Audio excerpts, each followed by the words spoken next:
একটি গ্রামের নাম ছিল শ্যামলপুর। গ্রামটি ছোট হলে মানুষজন ছিল সহজ সরল আর প্রকৃতিপ্রেমী। সেই গ্রামের এক প্রান্তে একটি কাঁচা বাড়িতে থাকতে একটি কুকুর আর একটি মুরগি। কুকুরটির নাম ছিল ভোলা আর মুরগিটির নাম ছিল টুনি।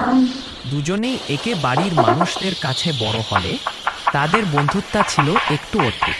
কারণ সাধারণত কুকুর আর মুরগির মধ্যে এমন গভীর বন্ধন দেখা যায় না। ভোলা ছিল বড় আকারের বাদামি রঙের কুকুর। সে খুব সাহসী কিন্তু ভীষণ দয়ালু। বাড়ির সবাইকে পাহারা দেওয়াই ছিল তার প্রধান কাজ।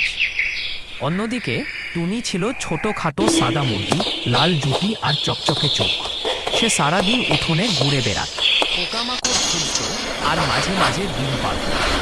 প্রথম দিকে ভোলা টুনিকে খুব একটা পাত্তা দিত না, আর টুনি ভোলাকে একটু ভয় পেত। একদিন সকালে ঘটল এক অদ্ভুত ঘটনা। টুনি উঠোনে খাবার খুঁজতে খুঁজতে হঠাৎ পাশের ঝোপের দিকে চলে গেল। সেখানে লুকিয়েছিল একটি শেয়াল। টুনি কিছু বুঝে ওঠার আগে শেয়ালটি ঝাঁপিয়ে পড়তে উদ্যত হল। ঠিক সেই সময় ভোলা দূর থেকে দৃশ্যটি দেখে জোরে গেয়া গেয়া করে দিয়ে এলো। তার ভয়ঙ্কর ডাক শুনে শেয়ালটি পালিয়ে গেল। ভোলা টুনির সামনে